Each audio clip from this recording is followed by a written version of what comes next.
ความถี่ 91 เมกะเฮิรตซ์ จากนี้ไปติดตามรับฟังรายการร้อยเรื่องราวข่าวสารเมืองแพร่ทุกวันจันทร์ถึงวันศุกร์เวลา 11 นาฬิกาถึง 12 นาฬิกาช่วงข่าวสารการศึกษาเมืองแพร่โดยสำนักงานศึกษาธิการจังหวัดแพร่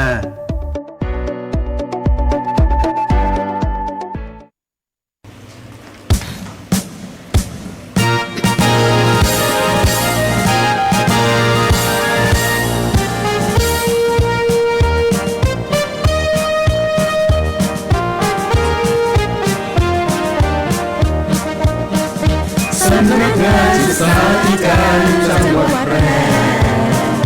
สิทธิแน่วแน่บริการสวัสดีค่ะท่านผู้ฟังที่เคารพทุกท่านกลับมาพบกันเช่นเคยนะคะกับรายการร้อยเรื่องราวข่าวสารเมืองแพร่ช่วงข่าวสารการศึกษาเมืองแพร่ค่ะโดยสำนักงานศึกษาธิการจังหวัดแพร่ค่ะเช่นเคยดิฉันกนกวรรณมลินักวิชาการศึกษาชำนาญการเป็นผู้ดำเนินรายการวันนี้ได้รับเกียรติจากท่านศึกษาธิการจังหวัดแพร่ท่านสุทินจันทรวรเชษฐ์ร่วมรายการด้วยนะคะสวัสดีค่ะท่านศึกษาค่ะสวัสดีครับท่านผู้ปกครองท่านผู้ชมแล้วก็ผู้รับฟังทางบ้านนะครับวันนี้เรามีข่าวสารหลากหลายเรื่องนะครับที่จะมาแจ้งแล้วก็ให้กับหรือแนวทางต่างๆนะครับให้ทางพี่น้องประชาชนนะครับรวมถึงท่านผู้ปกครองทุกคนได้รับทราบนะครับก็เดือนนี้เข้าสู่เดือนมิถุนายนแล้วนะครับผ่านไปแล้วกิจกรรมไหว้ครูนะครับไหว้ครูที่ผ่านมาก็เป็นการระลึกถึงพระคุณครูบาอาจารย์นะครับก่อนที่จะมีการเรียนในปีการศึกษา 2568 นี้นะครับซึ่งก็เห็นภาพนะครับท่านผู้ปกครองหรือท่านผู้รับชมทางบ้านนะครับก็คงจะเห็นภาพกิจกรรมต่างๆนะครับผ่านทางระบบ LINE ระบบ Facebook นะครับของโรงเรียนต่างๆนะครับที่ในสถานศึกษาในจังหวัดแพร่ของเรานะครับซึ่งก็นั่นก็หมายถึงความคุณธรรมอันหนึ่งก็คือความกตัญญูต่อครูบาอาจารย์นะครับเป็นต้นนะครับค่ะถือว่าเป็นวัฒนธรรมประเพณีอันดีงามที่เราได้กระทำสืบทอดกันมานะคะส่วนใหญ่จะจัดกันเมื่อสัปดาห์ที่ผ่านมานะคะครับใช่ครับครับผมเปรียบเสมือนฝากตัวเป็นลูกศิษย์นะคะในการเริ่มต้นปีการศึกษา 2568 ในภาคเรียนที่1นะคะนับถึงวันนี้ก็เปิดเรียนมาประมาณ1เดือนแล้วนะคะท่าน1 เดือนนะครับกิจกรรมแน่นมากๆนะคะสำหรับการเปิดภาคเรียนที่1ปีการศึกษา 2568 อย่างที่ท่านศึกษาได้นำเรียนไปนะคะช่วงนี้กิจกรรมค่อนข้างเยอะนะคะมี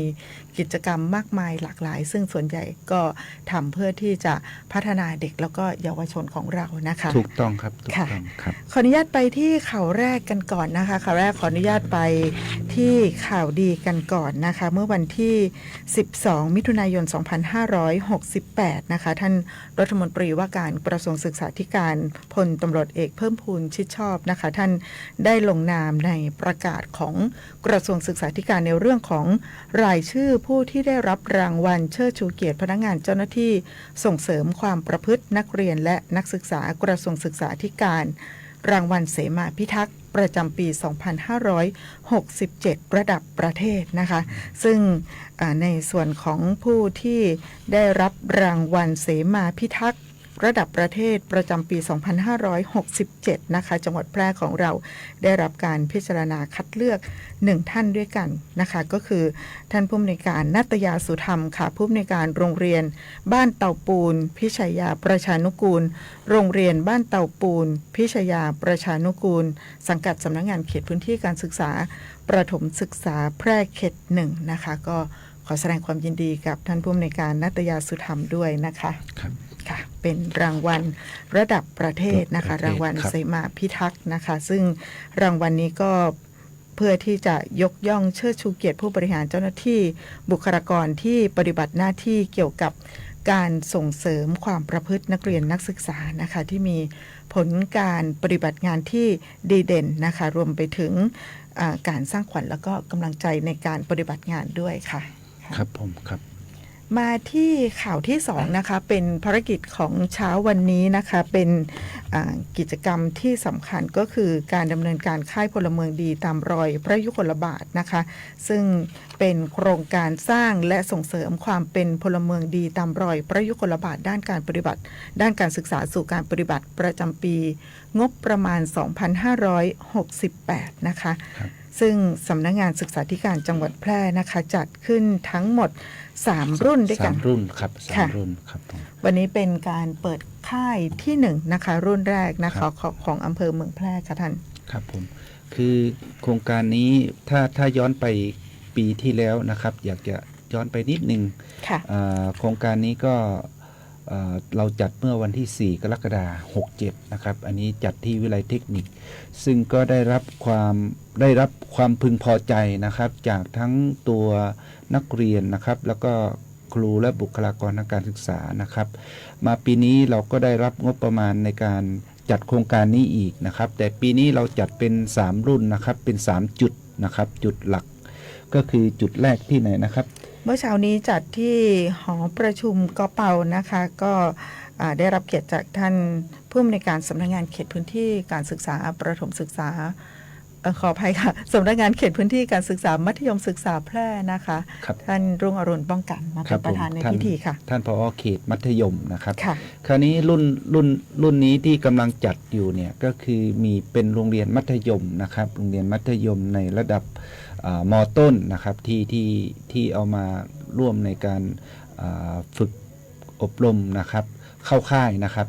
ก็จะเป็นโรงเรียนเจริญราษฎร์นะครับโรงเรียนเทพพิทักษ์วิทยานะครับแล้วโรงเรียนนารีรัตน์นะครับแล้วก็โรงเรียนพิริวิทยาลัยนะครับซึ่งก็เด็กก็มีความสุขนะครับในการเข้ารับการฝึกอบรมเข้าค่ายในครั้งนี้นะครับเราจัดอยู่3 รุ่นนะครับก็อีกจุดหนึ่งที่สำคัญก็คือเราจัดอยู่ที่จุดที่2ที่ไหนนะครับกลุ่มเป้าหมายจะเป็นเด็กนักเรียนจากโรงเรียนในเขตอำเภอเด่นชัยแล้วก็อำเภอสูงเม่นค่ะสถานที่จัดการอบรมหรือว่าเข้าค่ายก็คือที่โรงเรียนเทพนารีที่อำเภอสูงเม่นค่ะครับอันนี้รู้สึกว่าท่านรองผู้ว่าไม่รู้สึกแล้วครับคือลงนามเรียบร้อยแล้วท่านรองผู้ว่าชัยสิทธิ์ชัยสำริดผลนะครับก็ท่านจะมาเป็นประธานเข้าค่ายโครงการนี้นะครับพิธีเปิดนี้นะครับส่วนจุดที่2จุดที่3ก็คือจะเป็นที่อำเภอร้องกวางนะครับที่ไหนนะครับก็จะจัดที่โรงเรียนกีฬาองค์การบริหารส่วนจังหวัดแพร่พัฒนาประชาอุปถัมภ์นะคะครับผมทางสำนักงานศึกษาธิการจังหวัดแพร่ของเราก็ได้ทำหนังสือนะครับเชิญท่านนายกองค์การบริหารส่วนจังหวัดแพร่นะครับท่านอนุวัฒน์วงศ์วรรณนะครับเป็นประธานในพิธีเปิดนะครับค่ะก็จะมีโรงเรียนในเขตอำเภอหนองม่วงไข่แล้วก็อำเภอร้องกวางนะคะที่เข้าร่วมกิจกรรมในครั้งนี้ขออนุญาตทวนอีกครั้งหนึ่งนะคะค่ายแรกจุดแรกนะคะก็จะมีโรงเรียนเทพพิทักษ์วิทยาโรงเรียนเจริญราษฎร์โรงเรียนพิทยาลัยจังหวัดแพร่โรงเรียนนารีรัตน์จังหวัดแพร่ค่ะจุดที่2นะคะที่โรงเรียนเทพนารีนะคะซึ่งจะจัดขึ้นวันที่19มิถุนายนนี้นะคะก็จะมีเด็กนักเรียนจากโรงเรียนสูงเม่นชนอุปถัมภ์โรงเรียนวิไลเกียรติอุปถัมภ์โรงเรียนบ้านกาดประชานุเคราะห์แล้วก็โรงเรียนเทพนารีค่ะจุดสุดท้ายนะคะจะเป็นที่โรงเรียนกีฬาองค์การบริหารส่วนจังหวัดแพร่พัฒนาประชาอุปถัมภ์มีเด็กนักเรียนจากโรงเรียนม่วงไข่พิทยาคมโรงเรียนร้องกวางอนุสรณ์โรงเรียนราชประชานุเคราะห์25จังหวัดแพร่แล้วก็เด็กนักเรียนจากโรงเรียนกีฬาองค์การบริหารส่วนจังหวัดแพร่พัฒนาประชาอุปถัมภ์นะคะที่เข้าร่วมโครงการในครั้งนี้ครับผมใน3จุดนี้ก็คือหลักๆก็คือเราจะใช้ในการเข้าค่ายก็คือการน้อมนำเอาพระบรมราโชบายด้านการศึกษานะครับแล้วก็ศาสตร์พระราชานะครับส่วนหนึ่งเข้ามาในการให้นักเรียนนะครับได้ฝึกนะครับปฏิบัติแล้วก็สร้างความรู้ความเข้าใจนะครับในเรื่องของพระบรมราโชบายด้านการศึกษาก็ในเรื่องของ 4 ด้านนะครับก็คือด้านที่ 1 ก็คือด้านการมีทัศนคติที่ดีต่อบ้านเมืองนะครับอันนี้สร้างให้กับผู้เรียนได้รับทราบนะครับส่วนอันที่ 2 ก็คือการมีส่งเสริมในเรื่องของการมีพื้นฐานชีวิตที่มั่นคงมีคุณธรรมนะครับอันนี้เราก็จะให้ความรู้โดยทางจิตอาสา 904 นะครับส่วนหนึ่งแล้วก็คณะวิทยากรให้องค์ความรู้นะครับส่วนพระบรมราโชบายด้านที่ 3 ก็คือการมีงานทำมีอาชีพนะครับมีอาชีพหรือมีงานทำนะครับตรงนี้ก็ปลูกฝังนะครับเอาแนวคิดของพระองค์ท่านมาให้ความรู้ให้กับนักเรียนของเราที่เข้าค่ายนะครับและสุดท้ายนะครับการเป็นพลเมืองดีนั่นก็หมายความว่าการจะทำให้เด็กนั้นมีช่วยกันทำคนดีให้ช่วยกันทำให้คนดีให้เกิดขึ้นกับบ้านเมืองเรานะครับให้มากที่สุดรวมถึงการฝึกการมีจิตอาสาเป็นต้นหลักคิดเป็นแนวนี้นะครับแล้วก็สุดท้ายที่ผมนำเรียนตะกี้ก็คือการนำเอาหลักศาสตร์พระราชานะครับมาเสริมให้กับนักเรียนที่เข้าค่ายตรงนี้นะครับเพื่อสามารถไปใช้ในการดำเนินชีวิตนะครับแล้วก็อยู่ร่วมกับสังคมได้อย่างมีความสุขนะครับค่ะก็จะเป็นพื้นฐานที่ดีสู่ความเป็นพลเมืองดีในสังคมของเด็กๆนะคะอย่างที่ท่านศึกษาได้นำเรียนไปนะคะทั้งหมดทั้งมวลนะคะแล้วก็รวมไปถึงการสร้างภูมิคุ้มกันให้กับเด็กๆด้วยนะคะก็จะมีฐานกิจกรรมหลายๆฐานที่ให้เด็กๆได้เรียนรู้กันรวมไปถึงฐานกิจกรรมเยาวชนวัยใสห่างไกลยาเสพติดกันด้วยนี่สร้างภูมิคุ้มกันให้รอบด้านให้กับเด็กเยาวชนของเราเพื่อความเป็นพลเมืองดีนั่นเองนะคะถูกต้องครับค่ะก็ทั้งหมดทั้งมวลนี้นะคะสำหรับสถานศึกษาที่เข้าร่วมโครงการนี้นะคะก็มีเกือบจะทุกสังกัดนะคะทั้งสังกัดสพม.แพร่สังกัดองค์การบริหารส่วนจังหวัดแพร่แล้วก็สำนักงานบริหารการศึกษาพิเศษแล้วก็สถานศึกษาเอกชนในกำกับดูแลของสำนักงานศึกษาธิการจังหวัดแพร่ด้วยนะคะ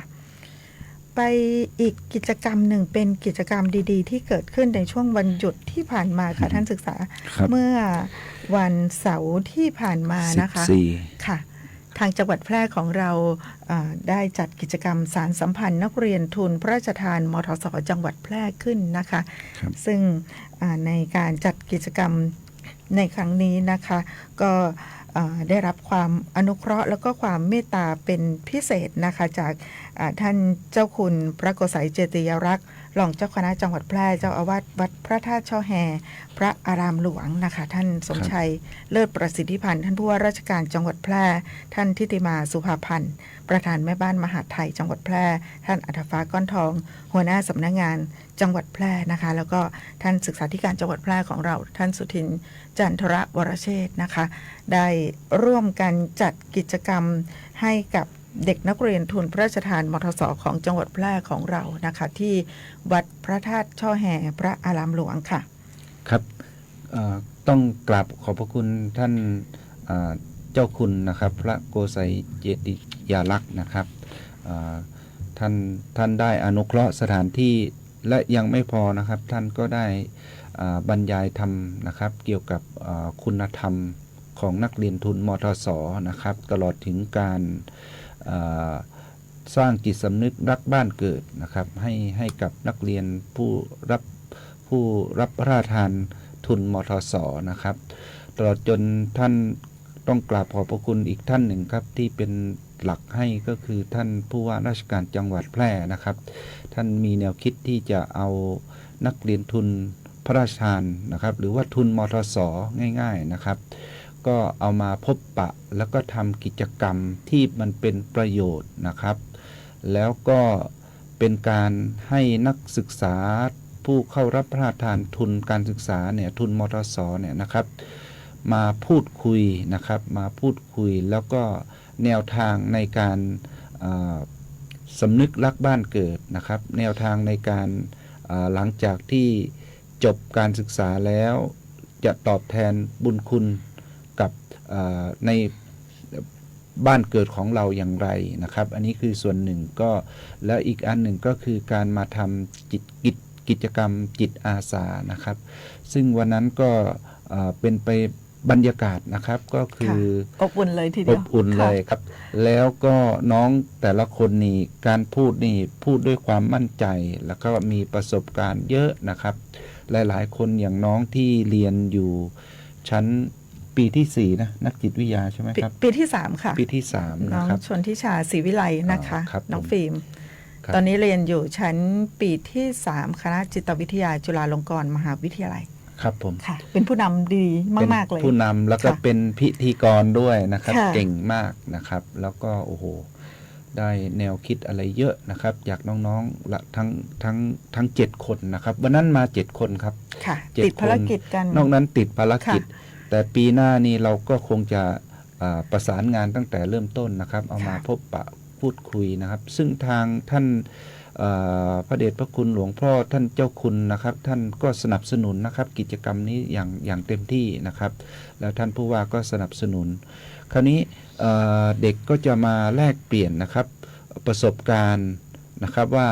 การใช้ชีวิตในรั้วมหาวิทยาลัยต้องทำยังไงต้องแบ่ง ค่ะ เวลายังไง อันนั้นเป็นการถ่ายทอดสะท้อนภาพให้กับนักเรียนรุ่นน้อง นักเรียนทุนรุ่นน้องนะครับเพื่อเตรียมตัวที่จะไปเป็นนักศึกษาในมหาวิทยาลัยนะครับ ค่ะ ก็ถือว่าได้ประโยชน์อย่างมากเลยนะครับวันนั้นนะครับ ค่ะฟังน้องๆแต่ละคนพูดคุยแล้วก็แลกเปลี่ยนกันก็จะเห็นได้ว่าน้องๆแต่ละคนมีทัศนคติที่ดี แล้วก็มี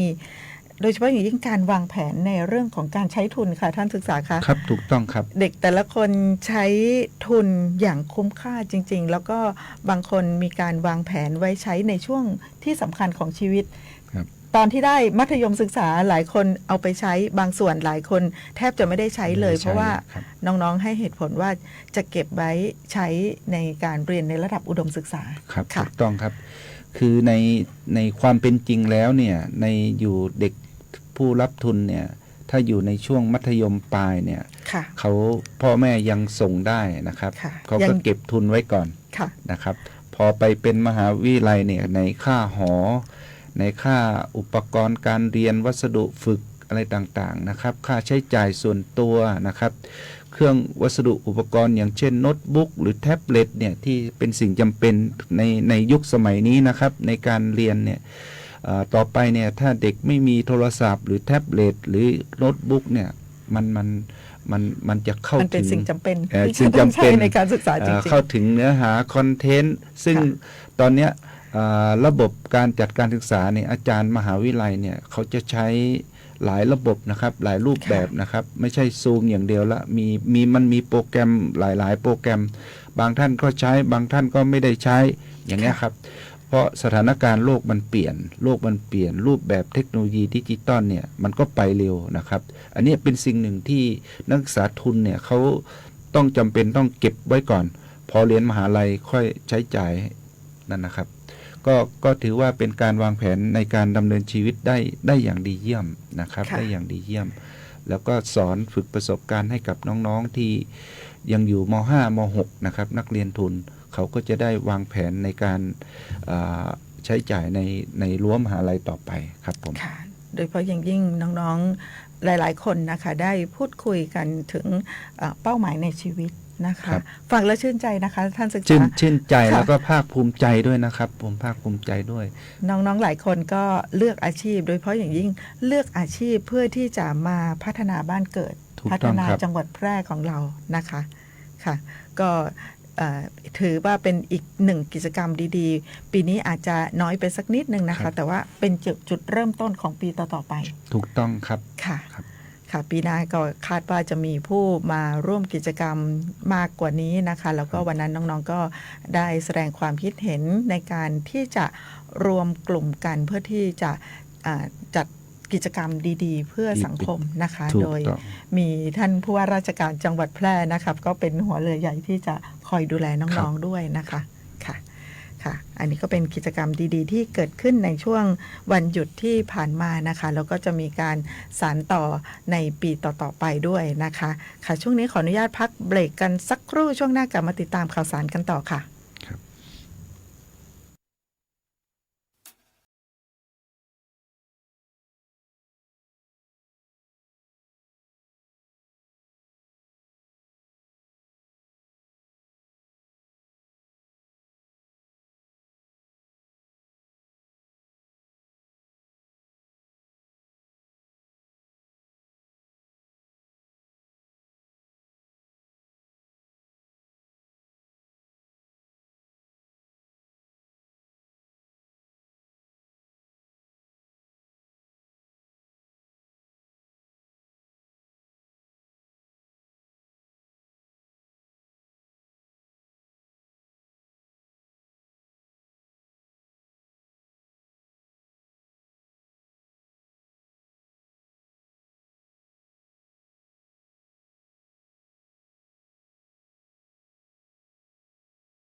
ข่าวดีสำหรับคนอยากมีบ้านธนาคารอาคารสงเคราะห์มีสินเชื่อปลูกสร้างที่อยู่อาศัยบนที่ดินของตนเองอัตราดอกเบี้ยต่ำยื่นกู้ตั้งแต่3 มีนาคมถึง30 ธันวาคม 2568 อนุมัติและทำนิติกรรมภายใน30 ธันวาคม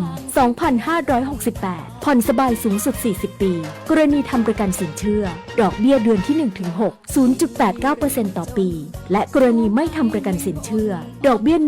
1.29% ต่อปีวงเงินในโครงการมีจำนวนจำกัดติดต่อสอบถามที่ธนาคารอาคารสงเคราะห์สำนักงานสาขาแพร่ 054-621-490-5 ธนาคารอาคารสงเคราะห์ทำให้คนไทยมีบ้านดูแลผูกพั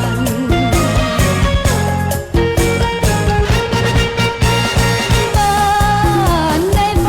ประกันไม่ใช่แค่เพียงธุรกิจที่เอามาขายคุณเพื่อเงินแต่ประกันเป็นการกระจายความเสี่ยงของคุณไปให้บริษัทประกันถ้าไม่เชื่องั้นลองฟังนี่ผมชื่อประกรณ์มีบ้านอยู่1 หลังอยู่มาวันหนึ่งแก๊สระเบิดบ้านผมก็หายไปคุณว่าใครจะรับผิดชอบให้ประกรณ์ถ้าเขาไม่ทำประกันทำประกันเถอะครับจะประกันไหนๆก็อุ่นใจเมื่อมีประกันคปภ.สำนักงานคณะกรรมการกำกับและส่งเสริมการประกอบธุรกิจประกันภัย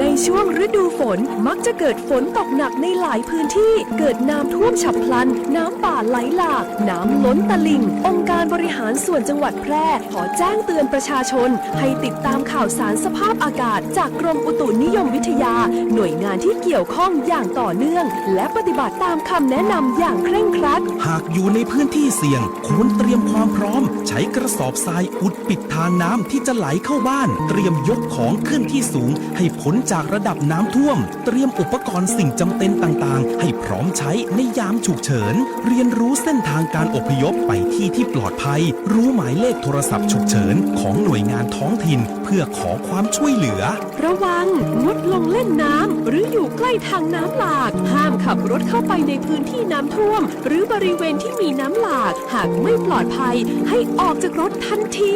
สอนให้เด็กเล็กรู้จักป้องกันตนเองขณะน้ำท่วมไม่ควรสัมผัสปลั๊กไฟหรือเครื่องใช้ไฟฟ้าเตรียมความพร้อมเฝ้าระวังตลอดเวลา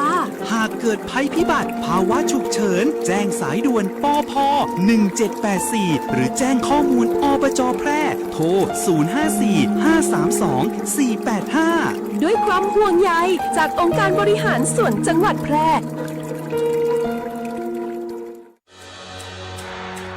ฮู้กะเจ้าว่าตึงข่าวตึงหลายที่เขาส่งกันในมือถือมีตึงข่าวดีข่าวร้ายข่าวเร่งด่วนแต่ก็บ่ใจกูข่าวที่จะเป็นข่าวแต้หนา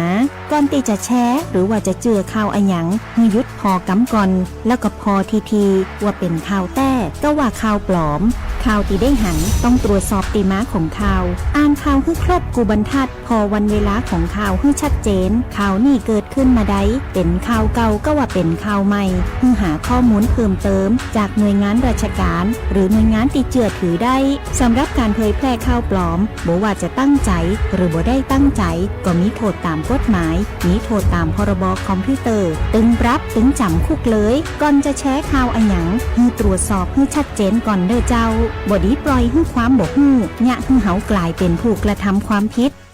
คิดก่อนแชร์ตรวจสอบก่อนเจือป้องกันตัวเฮาและสังคมจากข่าวปลอมด้วยความปรารถนาดีจากสำนักงานประชาสัมพันธ์ที่3กรมประชาสัมพันธ์คุณกำลังฟังสวท.แพร่ FM 91 เมกะเฮิรตซ์ ต้อนรับท่านผู้ฟังเข้าสู่ช่วงที่2ของช่วงข่าวสารการศึกษาเมืองแพร่นะคะกิจกรรมค่อนข้างเยอะนะคะช่วงสัปดาห์ที่ผ่านมาท่านศึกษาธิการจังหวัดแพร่ก็ได้มีโอกาสไปร่วมพิธีปิดโครงการฝึกอบรมยั่วสิงห์มหาดไทยรวมใจต้านยาเสพติดนะคะซึ่งจัดโดยศูนย์อำนวยการป้องกันและปราบปรามยาเสพติดจังหวัดแพร่นะคะซึ่งโครงการนี้เป็นการสร้างโอกาสการเรียนรู้แล้วก็พัฒนาทักษะความเป็นผู้นำให้กับเด็กและเยาวชนเพื่อที่จะเป็นเครือข่ายแกนนำในการมีส่วนร่วมในการดำเนินการแก้ไขปัญหายาเสพติดในพื้นที่ร่วมกับหน่วยงานที่เกี่ยวข้องครับผมวันนั้นท่านผู้ว่าราชการจังหวัดแพร่นะครับท่านสมชัยเลิศประสิทธิพันธ์ท่านก็บอกว่าจังหวัดแพร่เนี่ยเป็นจังหวัดหนึ่งใน เท่าไหร่5 จังหวัด8 จังหวัดนะครับ ค่ะ ที่ได้จัดกิจกรรมตัวเนี้ยนะครับก็คือ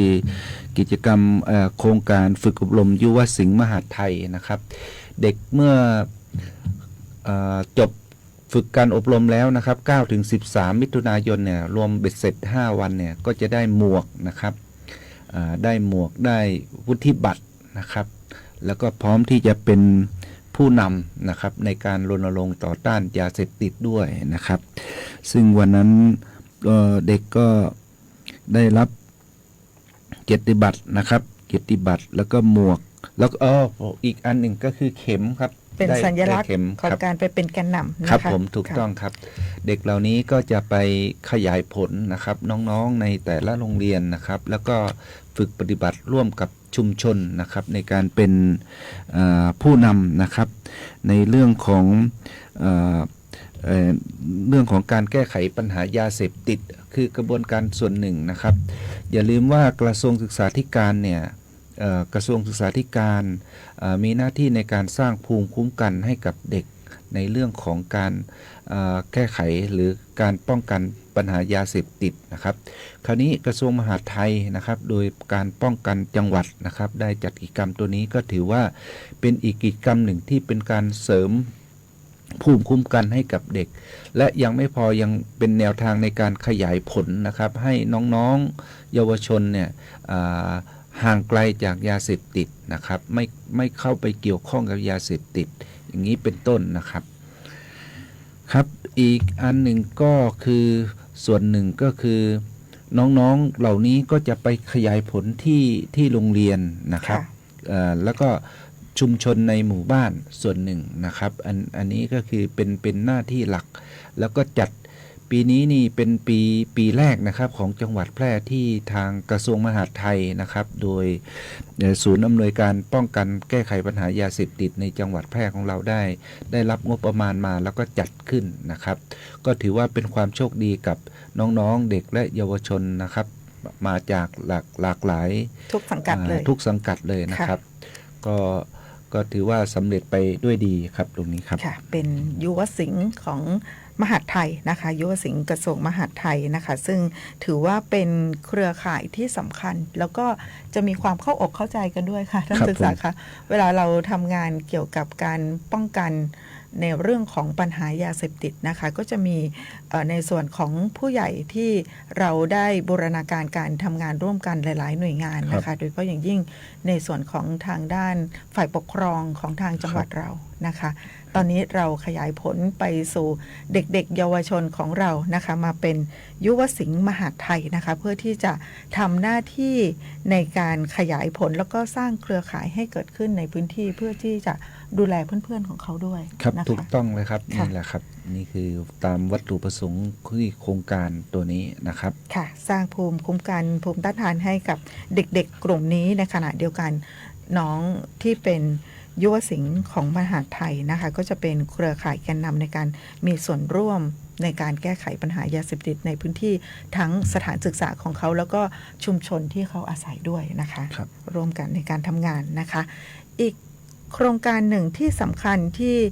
ทางสำนักงานศึกษาธิการจังหวัดแพร่ได้มีการขยายผลแล้วก็การดำเนินการก็คือการประชุมคณะกรรมการขับเคลื่อนเครือข่ายพสน.จังหวัดแพร่นะคะซึ่งในส่วนของการดำเนินการของพนักงานเจ้าหน้าที่ส่งเสริมความประพฤตินักเรียนนักศึกษาจังหวัดแพร่ของเรานะคะก็ได้ดำเนินการเป็นประจำอยู่แล้วในการดูแลเด็กและก็เยาวชนในพื้นที่ของจังหวัดแพร่ของเรานะคะซึ่งส่วนใหญ่แต่เดิมมานะคะอาจจะเน้นหนักในพื้นที่ของอำเภอเมืองแพร่เป็นพิเศษนะคะเนื่องจากว่ามีสถานที่ที่อาจจะเป็นสถานที่สุ่มเสี่ยงแล้วก็เป็นศูนย์รวมของเด็กและเยาวชนแล้วก็สถานศึกษาค่อนข้างที่จะมีจำนวนมากกว่าจังหวัดในเขตของอำเภออื่นๆนะคะเมื่อวันที่13มิถุนายนที่ผ่านมานะคะท่านศึกษาธิการจังหวัดแพร่ก็ได้มอบหมายให้ท่านสุวินเทพสาธรรองศึกษาธิการจังหวัดแพร่เป็นประธานในการประชุมคณะกรรมการขับเคลื่อนเครือข่ายพนักงานเจ้าหน้าที่ส่งเสริมความประพฤตินักเรียนนักศึกษาจังหวัดแพร่ระดับอำเภอขึ้นนะคะก็มีทั้ง พสน.ที่เป็นผู้แทนของหน่วยงานต่างๆนะคะไม่ว่าจะเป็นจากสำนักงานเขตพื้นที่การศึกษาทั้งสพม.แพร่สพป.แพร่เขต 1 เขต 2แล้วก็ในส่วนของสังกัดอาชีวศึกษาสังกัดเอกชนนะคะแล้วก็โดยเฉพาะอย่างยิ่งนะคะก็จะมีในส่วนของฝ่ายปกครองของแต่ละอำเภอเข้าร่วมประชุมด้วยนะคะเพื่อที่จะวางแผนการทำงานด้วยกันค่ะครับผมอันนี้ก็ถือว่ามีความสำคัญนะครับที่ว่าทุกหน่วยงานนะครับเข้ามาร่วมบูรณาการในการทำงานร่วมกันนะครับในเรื่องของการส่งเสริมความประพฤตินักเรียนนักศึกษานะครับสิ่งที่สำคัญครับท่านพ่อแม่พี่น้องประชาชนนะครับแล้วรวมทั้งผู้ปกครองครับในอาทิตย์หน้าก็มีวันสำคัญอีกวันหนึ่งนะครับที่ทางน้องๆเด็กและเยาวชนนะครับโดยในนามหลักก็คือกระทรวงสาธารณสุขก็คือในเรื่องของการสร้างการรับรู้นะครับคือวันที่26มิถุนายนวันพฤหัสหน้านะครับ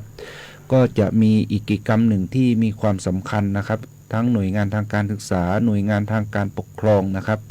ก็จะจัดกิจกรรมอีกอันหนึ่งนะครับขึ้นก็คือในเรื่องของการรณรงค์ในวันต่อต้านยาเสพติดนะครับซึ่งวันที่26มิถุนายนนะครับก็ที่เราประชุมวันนั้นก็ส่วนหนึ่งก็คือมีการวางแผนร่วมกันนะครับในส่วนของในตัวจังหวัดเรานะครับก็คาดว่าทางฝ่ายปกครองก็จะมีการจัดกิจกรรมนะครับในส่วนของสำนักงานศึกษาธิการจังหวัดนะครับก็โดยศูนย์เสมารักษ์เนี่ยก็จะร่วมเปิดการปล่อยแถวนะครับปล่อยแถวเพื่อให้พี่น้องพสน.นะครับก็คือพนักงานส่งเสริมความประพฤตินักเรียนนักศึกษานะครับลงพื้นที่ออกตรวจนะครับในจุดเสี่ยงต่างๆนะครับร่วมกับหน่วยงานทางการศึกษาที่เกิดขึ้นนะครับเพราะฉะนั้นแล้วนะครับสิ่งหนึ่งก็คือมันเป็นการสร้างการรับรู้นะครับให้กับเด็กและเยาวชนนะครับรวมทั้งผู้หลักผู้ใหญ่ได้เข้าใจว่าวันที่26นั้นเป็นวันที่มีความสำคัญที่ประชาชนรวมถึงคนในประเทศทุกคนจะต้องร่วมกันต่อต้านนะครับไม่เข้าไปเกี่ยวข้องกับการเกี่ยวข้องกับยาเสพติดนะครับอันนี้กิจกรรมในสัปดาห์หน้าเราก็จะ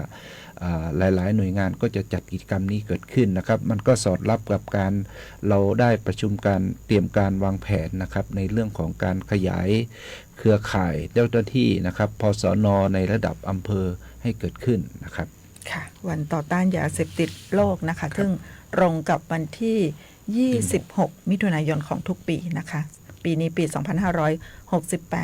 ตรงกับวันพฤหัสบดีที่26มิถุนายน2568นะคะอย่างที่ท่านศึกษาได้นำเรียนนะคะก็จะมีกิจกรรมเชิงสัญลักษณ์มากมายนะคะที่เราจะสื่อไปให้ทุกท่านได้ทราบว่าในส่วนของยาเสพติดนั้นนะคะเราจะต้องมีการต่อต้านกันทุกรูปแบบนะคะเพื่อที่จะให้เด็กและเยาวชนแล้วก็ประชากรของโลกใบนี้นะคะไม่ได้ตกเป็นทาสของยาเสพติดค่ะค่ะ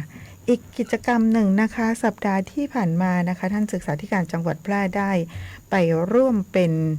วิทยากรเสวนานะคะในเรื่องของรู้เท่าทันการค้ามนุษย์เพื่อป้องกันการตกเป็นเหยื่อจากการค้ามนุษย์รวมไปถึงกระบวนการทำงานของทีมสหวิชาชีพตามกลไกของการส่งต่อระดับชาตินะคะซึ่งสัปดาห์ที่ผ่านมาจัดเป็นรุ่นที่1นะคะโดยสำนักงานพัฒนาสังคมและความมั่นคงของมนุษย์จังหวัดแพร่ที่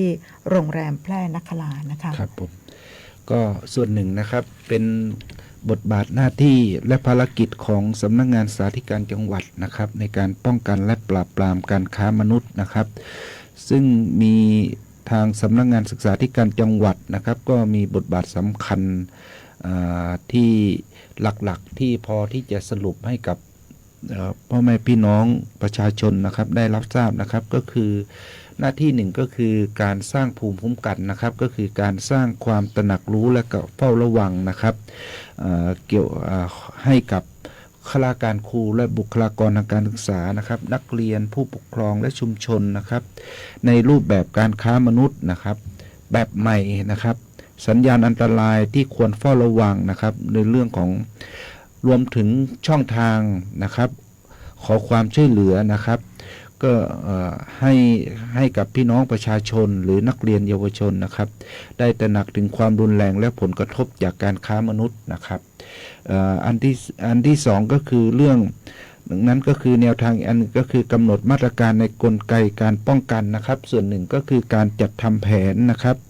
ร่วมกับหน่วยงานทางการศึกษาหน่วยงานที่เกี่ยวข้องไม่ว่าจะเป็นพมจ.สาธารณสุขนะครับในของทั้งป้องกันนะครับการคุ้มครองและก็การฟื้นฟูนะครับอันนี้กำหนดมาตรการตรงนี้นอกจากนั้นก็คือการบูรณาการความร่วมมือนะครับทั้งหน่วยงานภาครัฐและ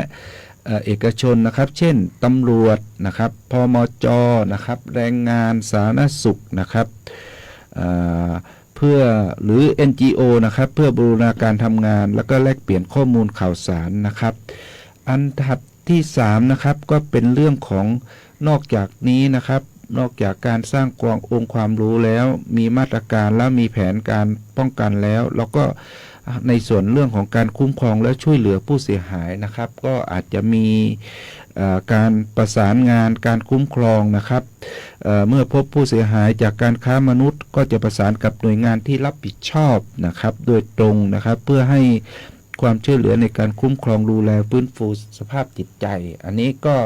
อาจจะเป็นทุกหน่วยนะครับและสุดท้ายสิ่งที่สำคัญก็คือในเรื่องของการจัดอบรมพัฒนาศักยภาพบุคลากรทางการศึกษานะครับให้มีความรู้ความเข้าใจเกี่ยวกับการค้ามนุษย์และก็มีทักษะในการเฝ้าระวังคัดกรองนะครับให้คำปรึกษาเบื้องต้นนะครับแล้วก็ส่งต่อผู้เสียหายได้อย่างถูกต้องเหมาะสมอันนี้เราก็วางเป้าในเรื่องของการที่เอาคุณครูนะครับคุณครูและบุคลากรทางการศึกษาในแต่ละสังกัดนะครับมาให้ความรู้โดยเราอาจจะเชิญผู้ที่มีความเชี่ยวชาญนะครับแล้วก็มีประสบการณ์มาให้ความรู้ให้กับคุณครูและบุคลากรทางการศึกษานะครับเพื่อที่จะไปวางแผนในการแก้ไขในการป้องกันให้กับเด็กไม่ให้ถูกหลอกลวงนะครับได้นะครับอันนี้คือหลักๆเป็นต้นซึ่งวันนั้นเราก็นำเสนอในที่ประชุมแล้วนะครับแล้วก็วันนี้ก็มีอีกจัดกี่รุ่นเป็นรุ่นที่มี4รุ่นวันนี้เป็นรุ่นที่2ค่ะอันนี้เราก็คือแนวทางที่โดยสรุปก็คือกระทรวงศึกษาธิการก็มีหน้าที่ในการที่จะต้องสร้างองค์ความรู้สร้างภูมินะครับเขาเรียกว่าภูมิป้องกันถ้าเป็นวัคซีนก็คือฉีดวัคซีนเข้าไปเพื่อป้องกันโรคนะครับอันนี้เราก็ให้ความรู้แล้วก็มีแผนมีการประสานงานมีการช่วยเหลือเด็กนะครับแล้วก็การเก็บ